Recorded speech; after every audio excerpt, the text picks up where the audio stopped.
This episode of the podcast is brought to you by patreon.com/lightscameranonsense. Visit patreon.com/lightscameranonsense to help support your favorite new movie podcast.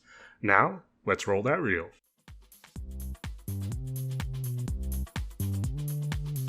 I don't know. Right, and you can't decide which one you want to devote your time to because that's time being taken away from the other people. Exactly. I only have so much time on this earth. I need to just consume it all into my eyeballs. This is like an efficiency run or a speed run of life. It's like I can't commit the extra loading time to something not worth it. When there might be something more worth it. Way to gamify life. That's my biggest nightmare. Hello everyone and welcome to Lights, Camera, Nonsense, where we give you all the latest movie magic you may have missed. I'm Nick. Let's play a game, Simmons. Ooh, topical. Ooh, yes. And I'm Zach, Jokester Smith.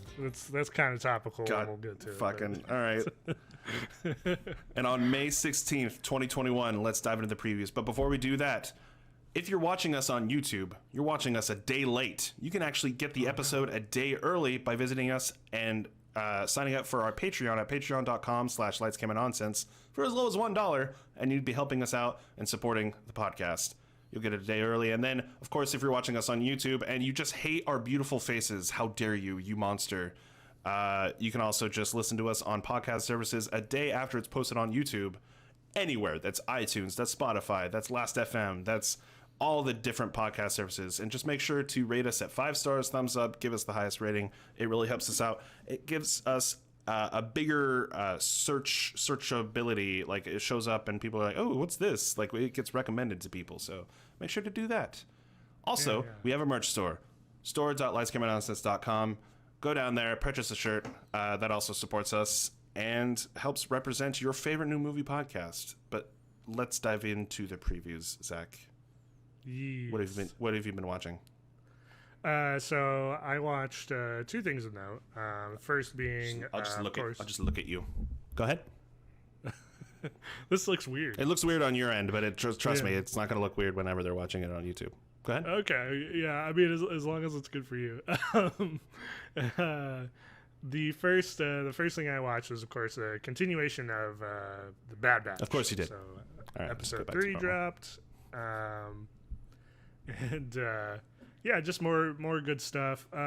It's really interesting seeing how that show's progressing, even just by the 3rd episode. Because I don't know why I thought this. It's because Clone Wars was never, or not never, but by the end of Clone Wars, there was some pretty heavy and dark stuff in that. Yeah. But for some reason, I don't know, and I don't know why, because you had Clone Wars before it, and the whole lead into Bad Batch is like, oh, the Empire is now a thing, and they're totalitarian fascist state, which is not joyful. Nazis. Yeah. But for some reason, I thought, like, this will probably be just a good romp, a good adventure romp. Nothing serious is really going to happen. It's called the Bad Batch. It's essentially the Dirty Dozen. That's what it's an homage to. So to that point, by episode 3, I'm getting the feeling that I am not in for a happy time. I feel like everyone is being set up to emotionally scar me one way or another. You're gonna start losing. Oh, so yes. I haven't watched any of the Bad Batch, so don't spoil anything. I do plan on eventually watching it, but I do get like I said, Dirty Dozen, Magnificent Seven, Seven Samurai type of, and they've all kind of slightly inspired each other's feeling to it, and we all know how those movies end. So So nothing like what you're getting at has quite happened yet, but I can just feel the building blocks. Right. Like they're building everyone up to hurt you as much as possible. Oh, perfect. I thought I got all of that out of my system when I watched Infinity Train, but all right. Nope. Everyone's great. They're also doing surprisingly a kind of split narrative, which I did not expect. A plot, B plot. Not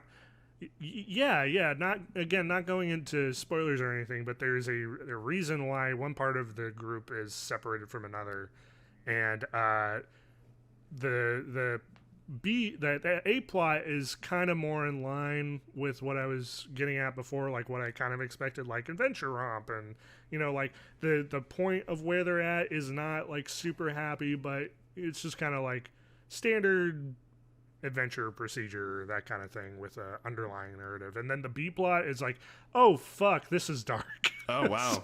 This is super super dark. So yeah, that's fun. And it's an animated kids show, you say? Well, yes. And again, going back to the end of Clone Wars, by the time that ended, that was not necessarily the same show it was at the beginning. Right. Where it was just made for kids, because it basically aged with its audience at that point. So yeah, you did have some pretty heavy stuff by the end of that show, which seems to have just carried over to Bad Batch. Oh wow.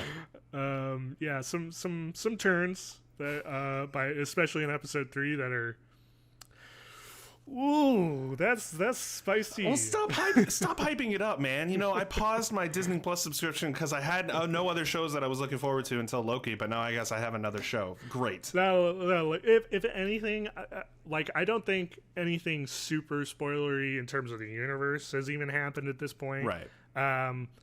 If you want, I can let you know when you need to watch it. Well, I was planning on doing what you normally do whenever I'm binging a show every week, which is waiting until it's over. Do you know how many episodes it's supposed to be? I don't. Probably 13. I would think. I'll look it up. But go on. Yeah. I think you're pretty safe doing that. I don't necessarily think any like universe shattering 16. stuff. Oh, okay. That's longer. Decent. Yeah. I don't think any like universe changing stuff is going to happen in this show, just because it's in between the fucking Clone Wars ending and A New Hope. So it's very transitional in terms of like, okay, well, you kind of where things are at by the time Rogue One comes around, which is not great. But I do think there will probably be narrative spoilers. So if you want, I can give you a non-spoiler, like we can even come up with a code word like vertigo or some shit. I'll just cinnamon. text you that. Do cinnamon. Yeah. I'll text you cinnamon whenever I'm like, okay, this is a narrative. Cinnamon. There's some narrative stuff that you might want to avoid Twitter for, or certain pockets of Twitter or whatever. Oh, perfect. No, actually, that's a good idea. Thank you, because that actually will help. I've actually been able to avoid it, but I've also been able to avoid spoilers for the things that I watched, and I thought they would be pretty big topics. So, yeah, well, I don't know about the things you watched, but in terms of Bad Batch, it is still niche. So you do have less of a chance of running into that.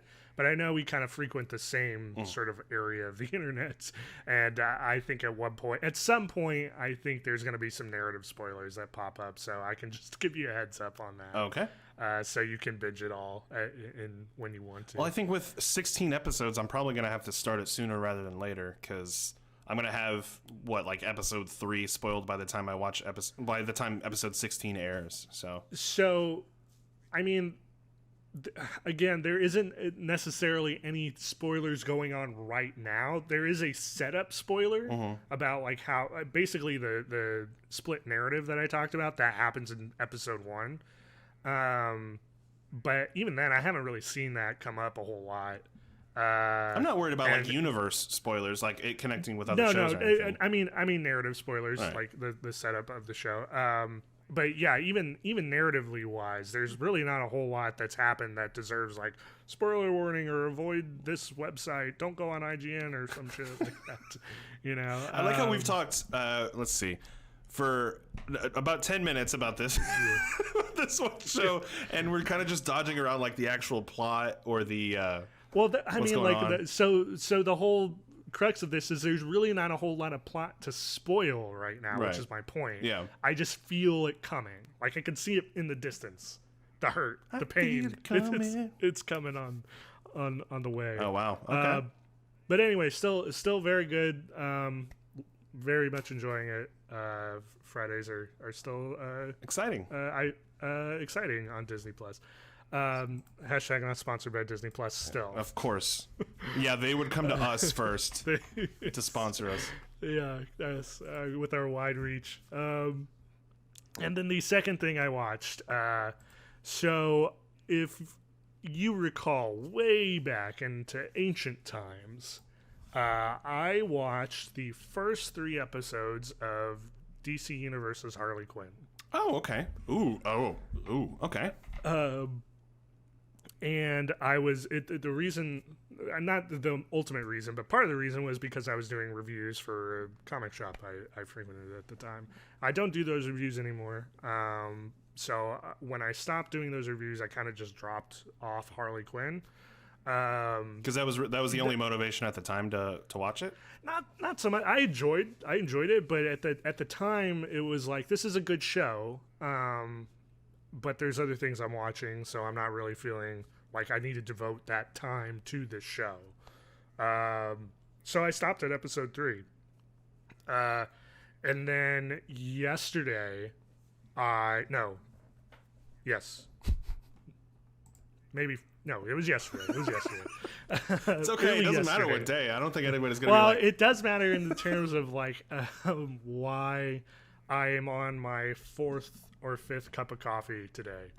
Wow. Because I started early in the day. I just decided, you know what? I was actually right after I watched Bad Batch. I was like, you know what? I still feel like watching some animated stuff. I'll go ahead and try Harley Quinn again. Because I wasn't like over the moon with it, but I still hear great things about the show. And I did enjoy what I had watched. So yeah, I'll jump back in. That'll be an easy watch. And then at 4 a.m. today, I had finished all of season 1 and season 2. Jeez, man. It's okay if you don't finish something. No, this guy I know. says as he binges entire series. Yeah. So I'd finished season 1 at like 8 p.m. or something like that. A reasonable hour. Yeah, a reasonable hour, and I could have just called it. I could have come on here and said, hey, I finished season 1 of Harley Quinn, and it was great. It was fantastic. And then I just hit the play button again. I didn't even hit that.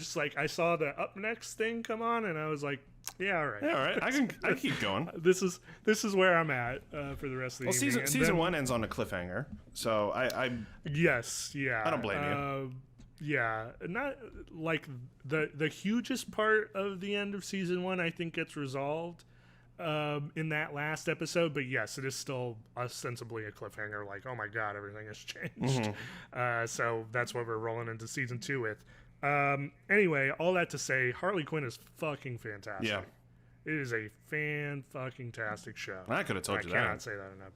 No, you and everyone else. I had already heard that it was really good, and yeah, I enjoyed the first 3 episodes that I had watched, but I don't think it really hits its stride until probably about episode 4, funnily enough. So, dang it, so close. Season 1, and I think season 2, as good as season 1 really is, I think season 2 is even better. That is a show that I don't think stops going up even by the end of season 2. I'm very excited for more of that show, which I'm glad we're getting. But yeah, fantastic all around. Do you have a favorite character, by the way? I'm torn in so many different directions, which I think is a great problem to have for such an ensemble comedy show. There's so many King Shark one-liners that I love, or not one-liners per se, because he tends to ramble. Ron Funches is fantastic. He's so good. He basically plays the same character in everything he's in, but it's such a good character. He does, but it's such a good character. That's who he is, which is great. And even Clayface is Alan Tudyk's second role in the show, right? I believe so. Let me look that up. Because he does Joker and Clayface, I think. I will look that up. Yeah, and then you got, Lake Bell as Poison Ivy, Kaylee Cuoco as Cuoco? I can never pronounce her last Cuoco. name. Cuoco. Cuoco. Put Penny's name or put some whatever in Penny's name, Big Bang Theory. Good one. Good one. Shut up. Solid landing on that one. Yes, Alan Tudyk plays Clayface, Joker, Calendar Man, Dr. Trap, and Condiment King. Alan Tudyk. King Candy from Wreck-It Ralph. Yes, and or Walsh from Firefly. Or Resident Alien from Resident Alien. Yes, that's a good show too. You should watch that. Yeah, that's another one on my list. Man, I can only watch so many shows at one time. I binge. I come to you and I have binged over a season and a half of a show, and you're like, yeah, but what about this show? Yeah. Fuck you. He's in everything, man. You also need to watch. He's also a fantastic villain in another DC show, which I am. Oh Doom Patrol. Doom Patrol. Thank you. Yeah. Which. I'm so pissed off about because they had to cut the second season short because of COVID-19. Yeah. And there are like no plans to start production for season 3, I believe. I'll look that up too. Anyway, go on. What's your favorite character? You have to pick. Oh God. Honestly, it's probably Ivy. Just in terms of her delivery on everything, and I mean, she's more than just comedic value. She's very central to the plot, obviously. Mm-hmm. And I think she plays really well off of Kaylee's Harley, and it's just fantastic. There's so many good moments, and it's a show. I think part of the surprise of the show for me is that the way the first part of season 1 is structured is very kind of shock value-esque, where you still have little moments of like character building and stuff, but it's still very like this is the problem of the episode, and we're here to make dick jokes and drop F-bombs and be super gory and stuff like that, which is fine. It works, and it's fun. But it's not until like the latter half of season 1 and all of season 2 where you get a very clear heart for the show. Mm-hmm. And there's just some fantastic character work. It is up there with like some of the best Elseworlds comic runs.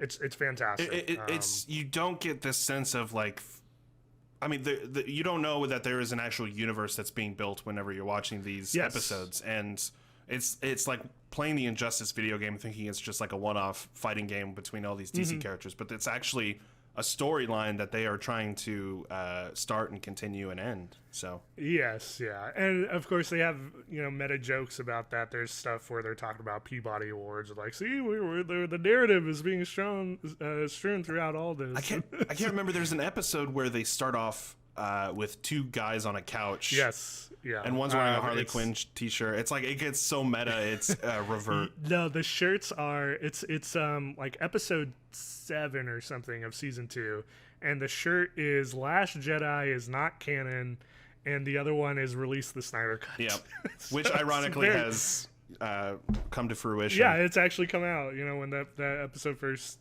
happened, that was not a thing. Yep. Which is funny now. Very very meta stuff sometimes as well. I mean everyone's great. You even have Tony Hale as Dr. Psycho. Mm-hmm. Wanda Sykes is in the first season. She comes back. In season 2? I thought she did. I don't think so, because there's a pretty definitive end for her in season 1. I mean, I might be confusing.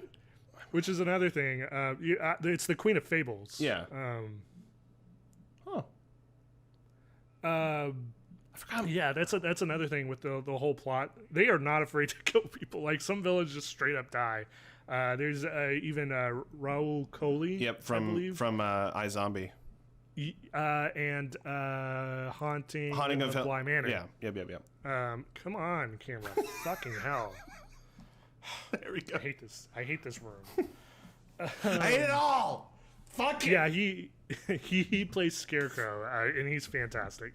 But they'll just kill people. Yeah. Off just nonchalantly. It's like, oh, okay, that villain's never coming back again, I guess. But yeah, all that to say, I thoroughly enjoyed it. on one hand, I'm a little sad I slept on it for so long, but on the other hand, I'm glad I was able to just devour everything in one go. Yeah. Because I couldn't stop. It got to like 2 a.m. and I'm like, just go to bed. Yeah. It'll be there in the morning. Just go to bed. There's not that many episodes left where you even have to worry about not finishing this before you guys sit down and record the podcast. You would be fine. And I'm like, no, I'm staying up till 4. No. Throwing a big old tantrum against yourself. Yeah, against myself, yes. My own worst enemy, as Lit would say. Yeah. I almost said Blink 182. I always confuse Lit with Blink 182 for that one song. Because I grew up with Blink. That's pretty much it. I think, would they do Flagpole Sitta too? Oh, I don't know. That's. I think My Own Worst Enemy and Flagpole Sitta. Maybe. Hold on. Now I'm. No, you know what? It doesn't matter. Doesn't matter. I could be wrong. That time has passed. It's passed. Anyway, yeah. So. Where are you? I'm so sorry. That's Blink 182. I know. Okay. That one I know. Damn it.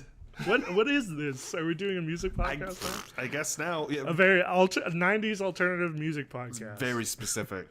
I bet, you know what? I bet you anything we would get a bigger audience with that than with what we're doing. You know, it's niche enough, yes. Yeah. So we'd probably do it. They'd come out of the woodworks. But anyway, so those are the two things I watched. Very enjoyable. I had a very enjoyable latter half of my week when I wasn't playing RE7. So what did you watch? All right. Well, I had a very busy week in my personal life.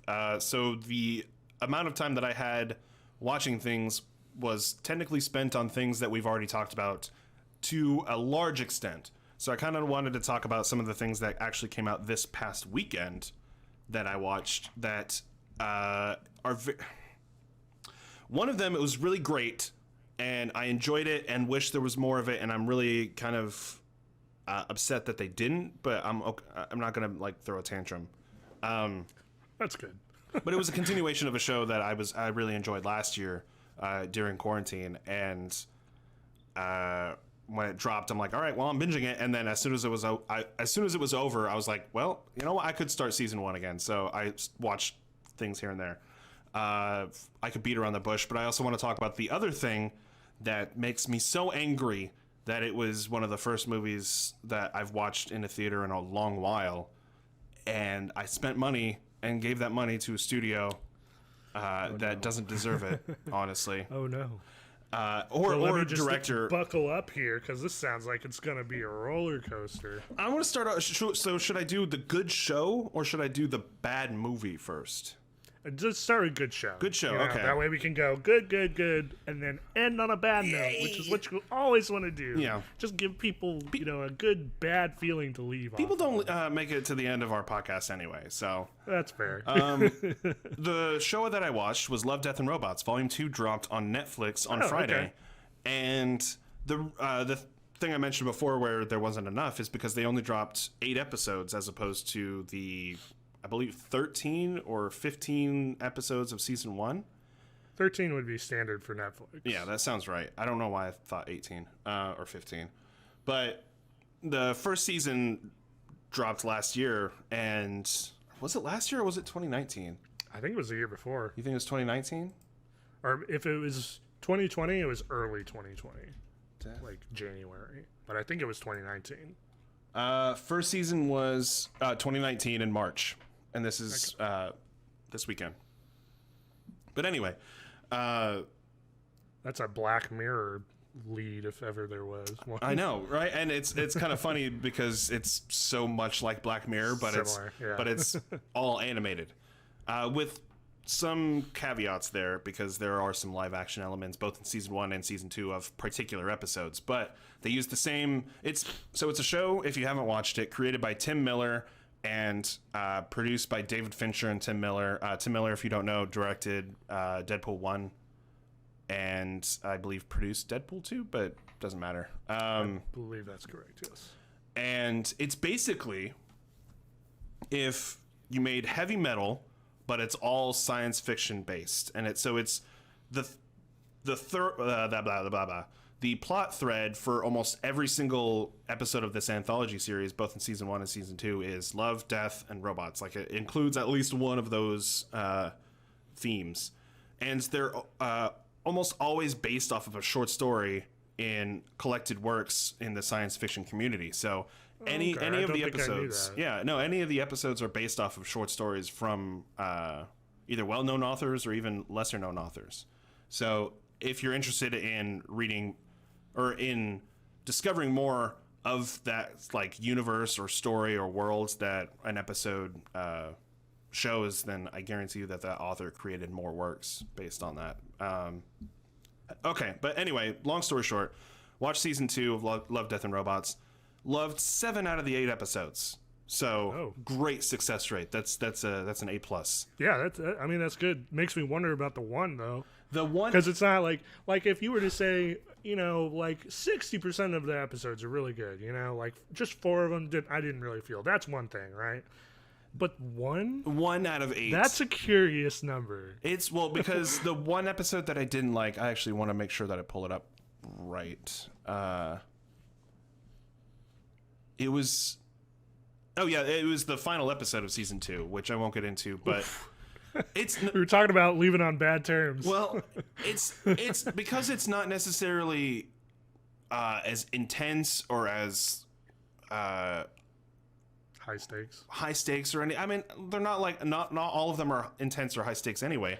I mean, they're all R-rated type of shows. This is not a show for kids. It's not just because it's animated doesn't mean it's for kids. But what? The last episode is more like kind of like watching a painting. It's like more thought-provoking and like, well, that's really interesting. And you could tell that this last episode was based off of a short story because it's very much like all like in the main character's like in his thoughts and everything. There's not a lot of dialogue, but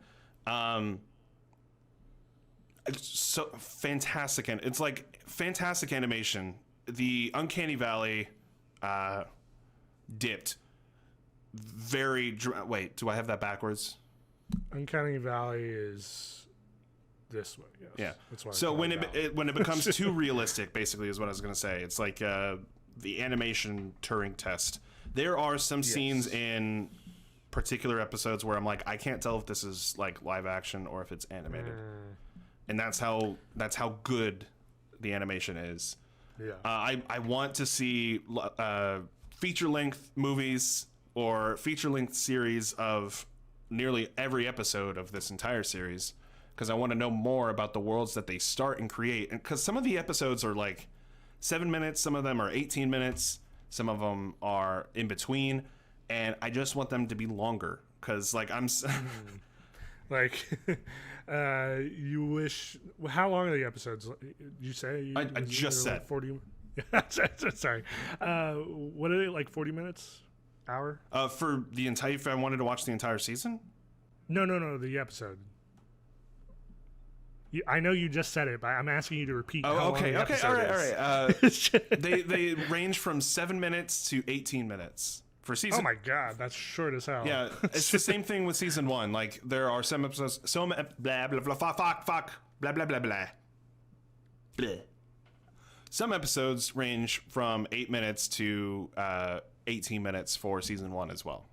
Oh, there's a 6-minute one. So you feel like if you could have like 20, 25 minutes, that would be like the sweet spot? If they were just a little bit longer, like I said, I know that they're based off of short stories, and so they have a beginning, middle, and end already planned for the animation. Material, yeah. But I wish that there were more. I wish they could expand on some of the worlds of some of them, because when you watch season 2, there's one of the episodes, it feels like they build an entire world and universe in an 18-minute episode of a show, and I'm like, I just want more. Like the story is there, the world is there. Yeah, no, it is, and I feel like the best thing that you can get out of a show like this is inspiration to start creating your own works, and that's what it does for me. Like as soon as I started season 1, I didn't finish it all the way through because I had to go to work. But once I finished it, I'm like, I want to start writing again. Like this, not that I ever stopped, but it's like the inspiration is there. It's just buried underneath like work and stress and everything. You know, like I'm a normal Adult life. I'm a normal human being. I only have so much time, so I'm gonna spend it watching movies as opposed to creating works. Sure, absolutely. So, oh God, help me! I'm dying. But shows like this are I'm pointing to a computer screen right here. Sorry, that's why I keep doing this. I'm pointing to my window and the wall, and the sweat dripping down. Finish it. Oh.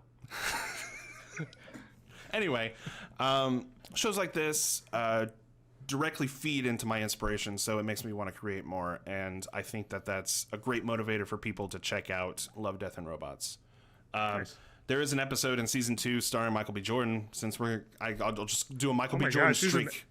he's in every science. I was live fiction thing tweeting my binge session, and I was like, Michael B. Jordan, he's in fucking everything. I said the exact same thing, and his episode was just long enough, but also too short because he's fantastic, even in such a short sci-fi episode. And yeah, I guess I'll just continue a streak of my Michael B. Jordan movies. Maybe I'll watch Creed finally. Hey, those are good picks. So, yeah, I could boast and like just like give you. I don't know. I really enjoyed the show.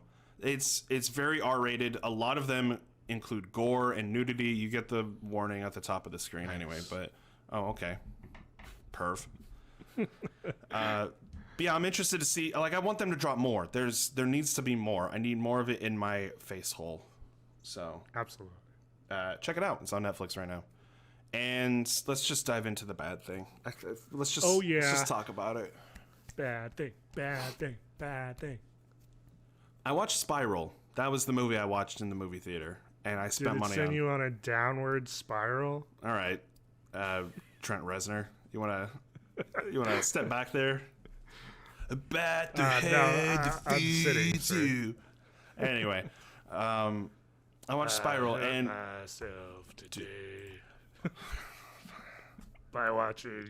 you know what pisses me off more? Spiral. I'll go off on a side tangent because I don't want to talk about Okay. this fucking movie.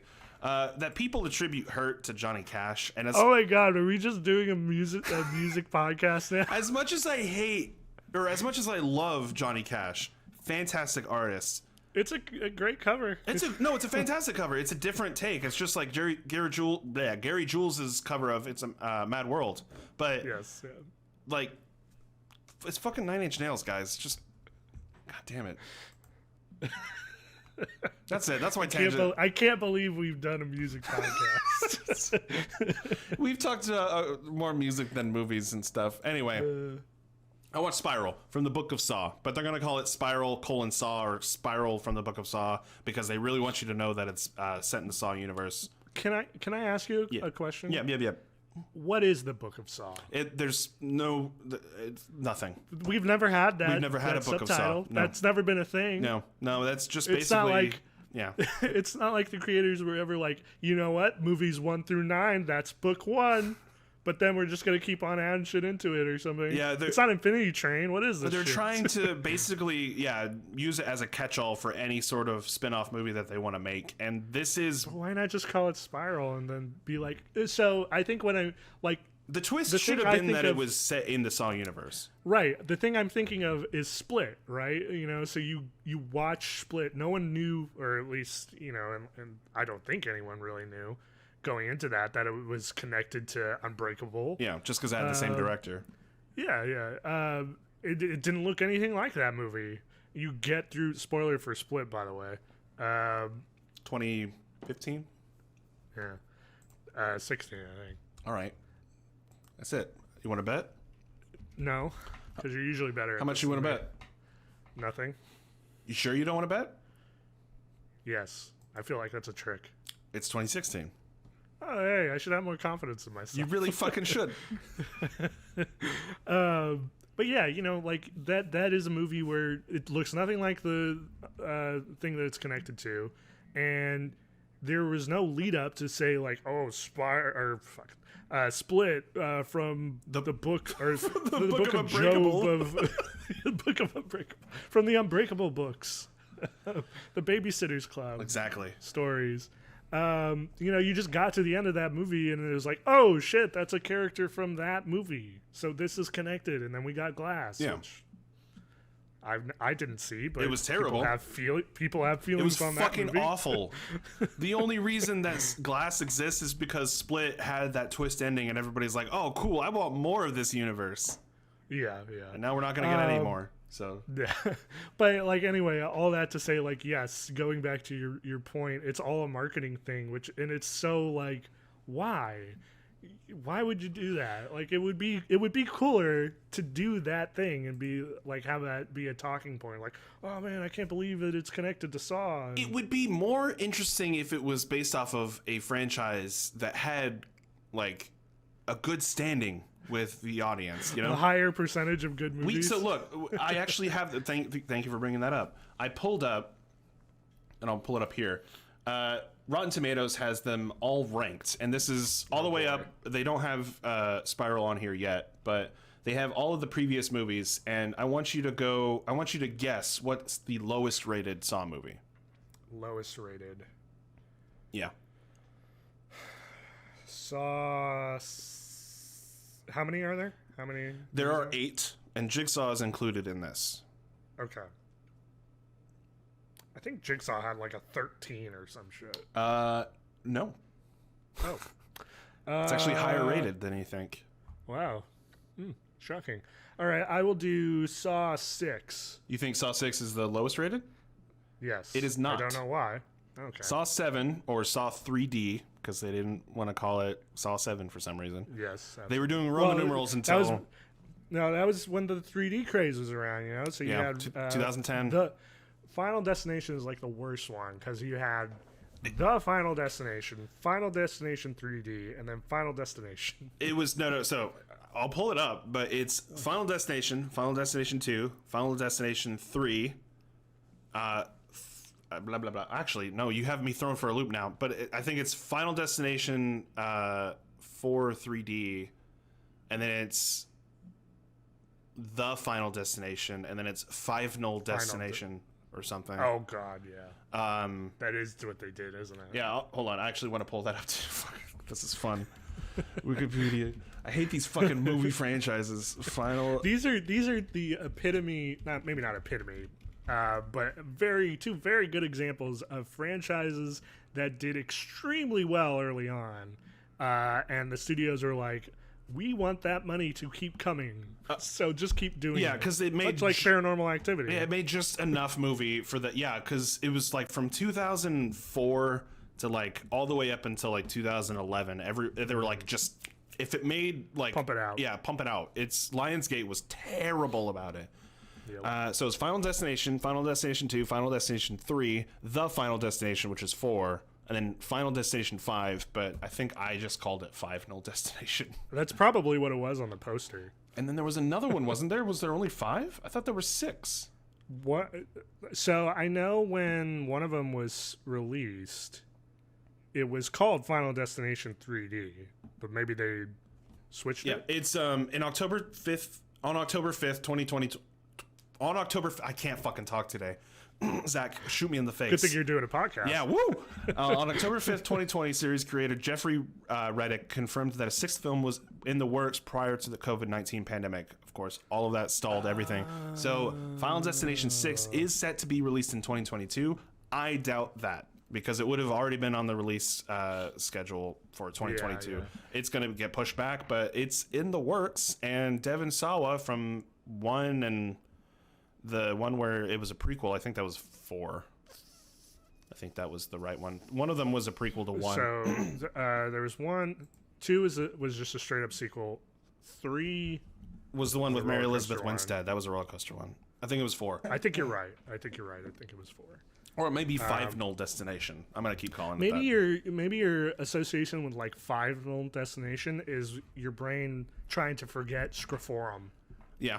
Yeah, I actually kind of wish that they had done something with like Spiral and Saw and like just kind of fused them together and make it a bastardization. So they got you. They won. They have finished the battle. Well, no. Here's the thing. You want that shit now. Here's the thing. They did that with Jigsaw because spoiler alert for Jigsaw, but that came out a few years ago. Jigsaw is a prequel to Saw 1. It takes place like a few years before, because spoiler alert, Tobin Bell shows up. He plays Jigsaw, but it's like when the title sequence for Jigsaw pops up, it shows Saw, because that's what people went to go see it for, and then Jig shows up, and you're like, oh okay. God. So that was like Kill me. yeah. What is that? I don't know. You know what movie you're watching. Well, it was even worse than Saw 3D. Saw 7 Final Chapter. Yes. They don't want to call it Final Chapter, even though it's the fucking poster. Saw 3D, like, it just, of course, flew at you because it's in 3D, and like that was the only reason. That was the big selling point, even though it was the worst one. Well, and like the funny thing about all those 3D cash-ins was like they weren't native. It was all post. Yeah. So it was like the shittiest version of 3D possible. Oh, I know. Yeah. Saw 3D is the worst rated one, and then it's Saw 5, and then Saw 4, and then Saw 3, and then Jigsaw at 33%. So like right in the middle there. Yeah. And then Saw 2, which was the highest grossing of the entire franchise, by the way. That's kind of surprising. Well, it was right after, I mean, Saw 1, of course, started the whole franchise, and it blew up, and everybody's like, all right, we can't wait for a sequel because we want to learn more. And then they realized after Saw 2 that, you know, I don't want to deal with the terrible Wahlberg. So they're like... Well, I wonder if the reception to Saw 2 is because it's kind of pretty different from the first one. So I wonder if... Yeah. And then so it's Saw 2, then Saw 3, and Saw 1? No, Saw 2 is number 3 at 36%, and then Saw 6 at 39%. Now, I told you before we started recording that Spiral was tied for second place, because it's at 39% right now, which is too high. But we'll get into that. And then Saw 1, of course, is at 50%, which still rotten on Rotten Tomatoes, but it's at... Saw 1 is at 50%? Yeah. That's surprising. Why is that surprising? I don't know. That feels like more of a low 70, mid 60s movie. Have people turned around on Saw? Well, no, because that's the critics' score. So that was the critics' score for the entire franchise. True. So the audience score for Saw 1 is at 84%. Okay, that makes more sense. Yeah. And I could look up the audience scores, but I have to do it one by one, and I don't want to do that. So yeah, that's fine. So Spiral is not good? Yeah. Doesn't deserve its 39 or whatever? It's not. No, so I think what a lot of critics and people that I follow, at least on YouTube that review movies, are... They're stuck behind this, like, veiled, rose-tinted glass of, like, it's the Saw franchise, and it's Chris Rock, so what could possibly go wrong? It's worth noting, too, I believe this was Chris Rock's idea. It was. He pitched this to the studio, yeah, and he's the executive producer on this. Yeah, and I guess that should have been the first red flag. I always assume that when an actor tries to pitch a continuation of a franchise or even a new film to a studio, that they have the best interests at heart for that franchise. And I feel like that may actually be the case for this movie, but Chris Rock in this film is the fucking worst. Like, he is the worst actor of all time. For me, like I felt like I was eating sour gummies at the time, and I wasn't. I was eating Reese's Pieces like a normal human being. What's the last movie Chris Rock has been in? That's a good fucking question. Let's look that up. Let's look that up. It might be an unpopular opinion, but I've thoroughly enjoyed Head of State. Oh God, no! It's a good movie. It's not a good movie, and that's fucking Robin Williams too. Let's look. So the last movie he acted in, all right, TV series, stand-up special, good for him. He produced Death at a Funeral, the remake. He's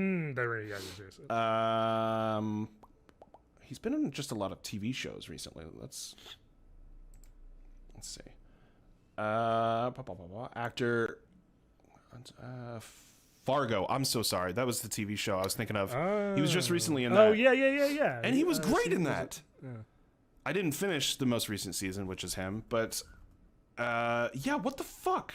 And then he's the voice of the older Hero Mouse in The Witches, if you watch that. Or Dolomite Is My Name. Dolomite Is My Name is probably the big one that people are probably thinking of. And I started it and didn't finish that movie as well. Yeah, what the fuck? Maybe it was the script. Okay. Here's what it is. Because it wasn't just him. It was everyone. It was Max Minghella. It was Samuel L. Jackson, who's also in this, was terrible. The line delivery and everything. It's absolutely boils down to one person. And a lot of people try not to blame this one person, even though they are behind the directive vision of the film, and that is the director. This film is directed by Darren Lynn Bousman, who you may remember from Saw 2 through 4. I will look that up again. Darren Lynn Bousman.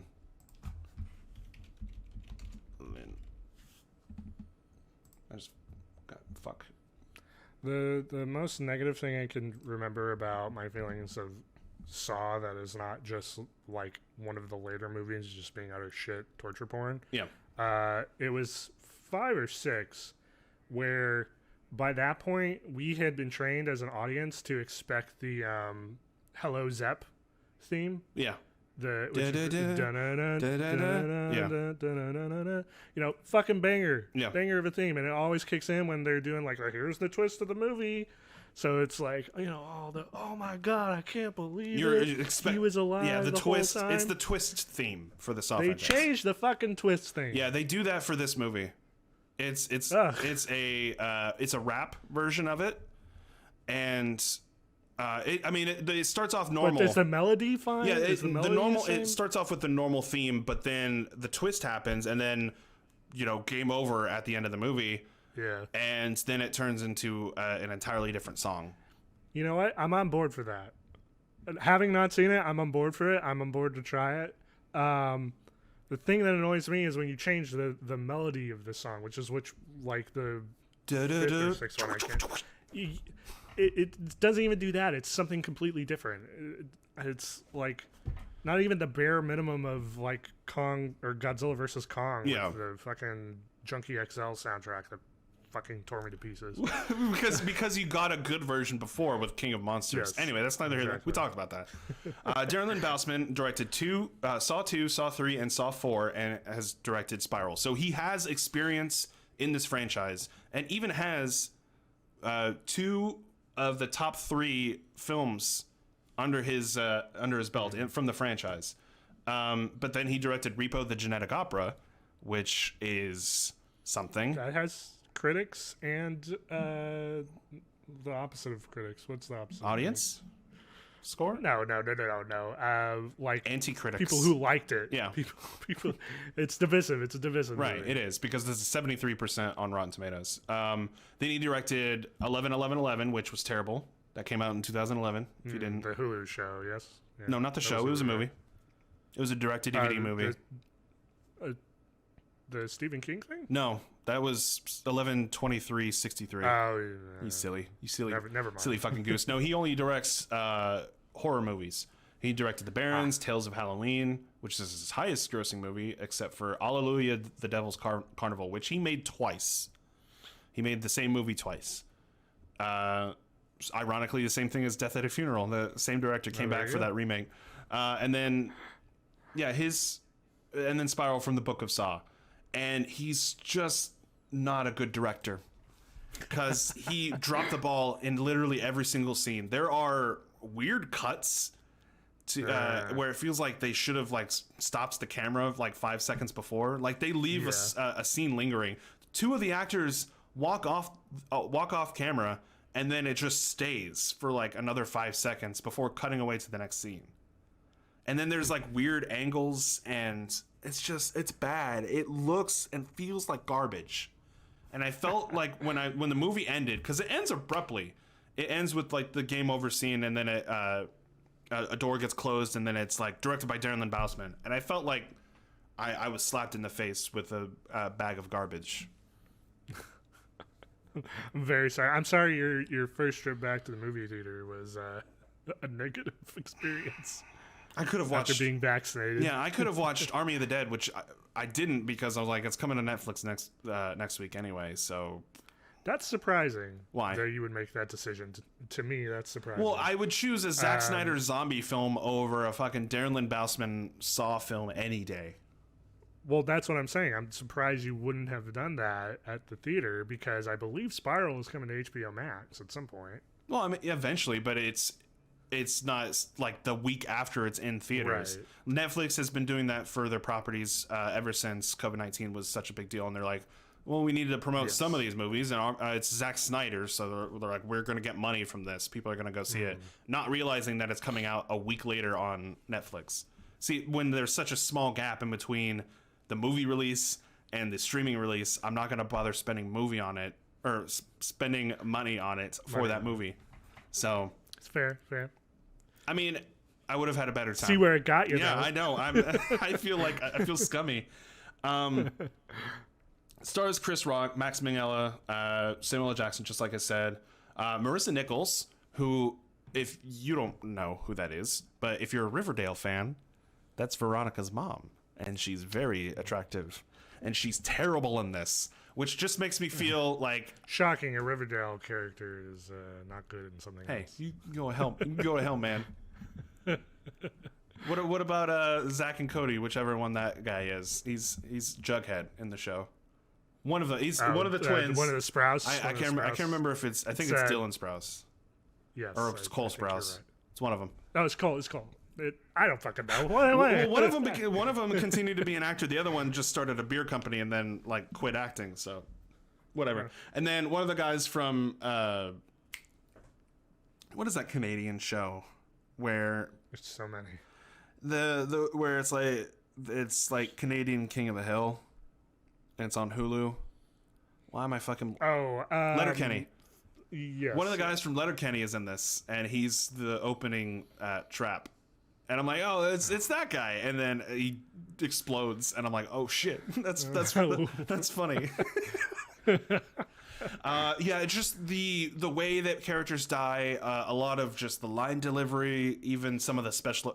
the traps are the best part of the movie. Like, if you're going into this movie like, oh, I want to watch some cool, like... ways that people can die, I guess, you monster, gross person, sadist, go to prison, go to jail, get arrested. Those are the best parts of the movie. Like that's what if you're so no different than any of the others. Yeah, I mean, like if that's the best thing that you're hoping for, then you'll get that in spades. Because I honestly think the traps in here are really creative, but they also don't make sense when you realize who the killer is. The actual yeah, because. How did you get the money and supplies and time to make these? Very much like the rest of the software. Exactly. Like how many warehouses does this guy own? You know, so sounds like they're sticking to their guns. Yeah. So if you're expecting more of the Saw franchise, you are technically getting more of the Saw franchise. It's just people who are comparing it to both the original Saw and like its sequels and thinking, oh, this is a great new fresh look and take on the Saw franchise. It's not. It's a terrible movie. Well, and the idea was that it was Saw, but with comedic moments, yes. So does that I never got that from the marketing or from, like... I didn't either. I just read that. You read that somewhere. Okay, so that is definitely what they're getting at with Chris Rock's line delivery with some of the line. Like, they're obviously, like... punchlines. This will get a laugh. This is Scream to the it's like a Scream type of excuse me, I'm so sorry. Unforgiven. Snuck up on me. Sneeze. God damn it. Oh, that's adorable. I want to sneeze now. But yeah, it's very much like it's a parody of itself. And maybe because I wasn't expecting that, that's what made the movie worse for me. Like, I didn't know that it was going to be lampshading the franchise that it's being... taking the piss. But it's also taking place in that same franchise. Like, Scream is very obviously a parody of slasher films just in general, but it's not taking place in the Nightmare on Elm Street universe or the Friday the 13th universe, but it's its own separate thing.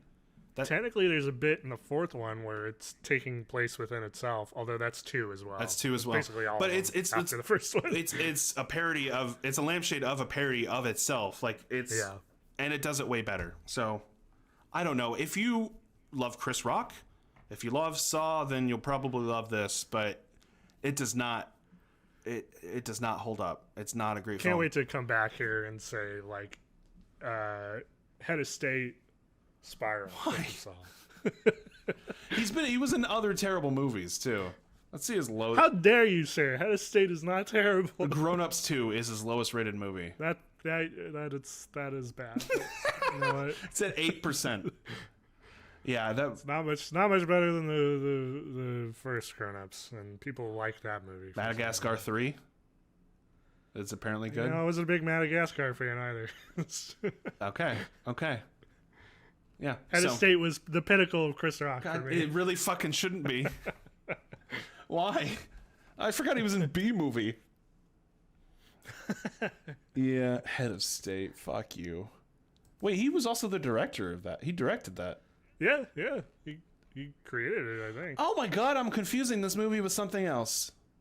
I feel bad now. Swing Vote. You're thinking of Swing Vote? No, I'm thinking of the Robin Williams movie where he was president.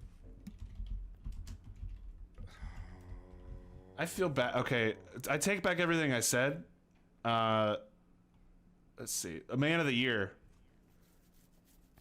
Man of the Year? Yeah. I don't even... It was with Laura Linney and Christopher Walken. It was in 2006. I remember that. All I can think of is... Was it Father of the Year? That one? I can't remember. What World's Greatest Dad? World's Greatest Dad, Yeah. yes. No. Which is trick. It tricks you. That is not a fun movie. It's not. No, it's... I mean, you see the poster of him on World's Greatest Dad, and he's just, like, sad, holding a cup of coffee. It kind of looks like you, honestly. Oh, thanks. It's just sad. But, I mean... Yeah. Okay, so if you I'll wanna- rewatch if you Head of wanna- State. I'll rewatch Head of State, and I'll You should. watch- It is a good movie. All right, I'll chillax For there. those who don't know, point of Head of State, I believe the presidential election ends at a tie, or like no, it's even crazier. Like That's swing vote. Both, yes, that's swing vote. Head of State is both nominees for the presidential election, like die in a plane explosion or some shit. Yeah. And the only one left is like a staffer on one of them. Yeah, he's a public servant is what it says. Yes, and it's Chris Rock, so he's the next in line to be the president. That's not even how that works. Like, there's so many other levels in that. Like, he should have been, like, Secretary of State or whatever. Oh, Bernie Mac is in this. Good for him. Yeah. Nice. All right, I'll watch it. Before Mr. 3000. Or Transformers. Or any of the other movies he was... Bernie Mac was not in a lot of great movies, but his show was fantastic. He's a funny guy. Be Cool, and... B-movie? No, I don't think Bernie Mac was in B-movie. No, I was just taking it back to What was the sequel to Be Cool? It was with The no, Rock. Be Cool was the sequel. It was... I don't think so. Be Cool was the first one. Was it not? I'm looking it up. Or maybe it was. Am I mixing them up? Yeah, I think it was Be Cool, and then the other one was... hold on. Isn't it... Fuck. I'm leaving all of this in. Do it. More people should know about Head of State. What this movie... I thought we were a music podcast. Is it Guess... We've switched back. Guess Who? Guess Who? Yes, that's the first one. You're right. Be Cool is the second one. No, it's not. Or not Guess Who. No, that's a completely different movie. It's a different movie. What the fuck is that? I don't know. My internet is shitting the bed right now. Oh my god. I'll look it up. Sheesh. All right. Be Cool. Oh, Get Shorty. Shorty. We would have never fucking remembered that. I just remembered Get. Yeah. But you got the... Thank you. This is why when we are trivia partners, it works, because we fill in the gaps for each other. You have Head of State knowledge, and I have fucking the goddamn Saw franchise. Shorty. Which, by the way, I was going to like surprise you by giving you my very famous patented entire franchise review storms. Oh, and I was going to rewatch the entire Saw franchise, thinking that Spiral was going to be more related, and I'm glad I didn't, because I would have been miserable for an entire week. Yeah, that would have been a bummer. I would have had fun at the beginning. The beginning would have been fine, and then it would have been a very steep decline very quickly. Yeah, very, very fast. Like after 3, it would have been bad. But yeah, Spiral. You know, I actually texted you as soon as the credits started rolling. I pulled out my phone in the middle of a movie theater. The movie was over, all right? I excuse it when it's the end of the movie, like the credits are rolling, and I know there's not going to be a post-credits or whatever. I pulled out my phone. So there is no post-credits here? That I know of. Yeah, I didn't stay. I normally stay. I don't even care. I don't even care. I pulled out my phone and I texted you immediately and I said, I think I found the worst movie of 2021. And you actually, before we started recording, thought I was giving you the old switcheroo. Yes. I thought you were talking about Those Who Wish Me Dead. Those Who Wish Me Dead, which I have heard pretty middling to negative things. Yeah, it's just like, oh, Angelina Jolie, what you doing? Get back behind that camera. You know what you're doing when you're directing. Just don't. Whatever. I would have had more fun with that because, ironically, the director and writer of Those Who Wish Me Dead is the same person who wrote Without Remorse, which I did have fun with. He also directed Hell or High Water, which was very well praised, and also wrote Sicario 1 and 2. So, again, I would have probably had more fun with that movie about a firefighter in the middle of a fire getting hunted down than a fucking Chris Rock Spiral Saw feature from the Book of Bullshit. That's what I would have called it. Anyway. I'm done. I'm sorry you're feeling so I feel like we should have recorded the day of, because I would have had more steam, but I'm so tired. I'm just so tired of it's a delayed stamina drain. Well, because I feel like this movie should have come out in like January, but of course we didn't have the beginning of this year because of supposed to. Was it originally? Last year. Yeah, it was supposed to be last year. It got pushed. No, but like January of last year? No, not that early. Yeah, I was going to say, like, this is a January dump of a movie, like February. Like, I think it was supposed to be in August or something. It might have even been, like, October. Oh, that would have made more sense. But, yeah, no, it's, they're releasing, like, almost all of the movies that came out this week were, like, horror movies. You know, it was, it's kind of... Well, there's a lot of horror movies, coincidentally, that got pushed because of COVID-19. So now we're seeing the fruits of that labor. Yeah. Well, this has been Lights Camera Nonsense, keeping you updated despite our best efforts. Make sure to tune in every week for all the latest news, reviews, and what else, Zach? News, and go watch Out of State. Fucking Thanks for tuning in. And we'll see you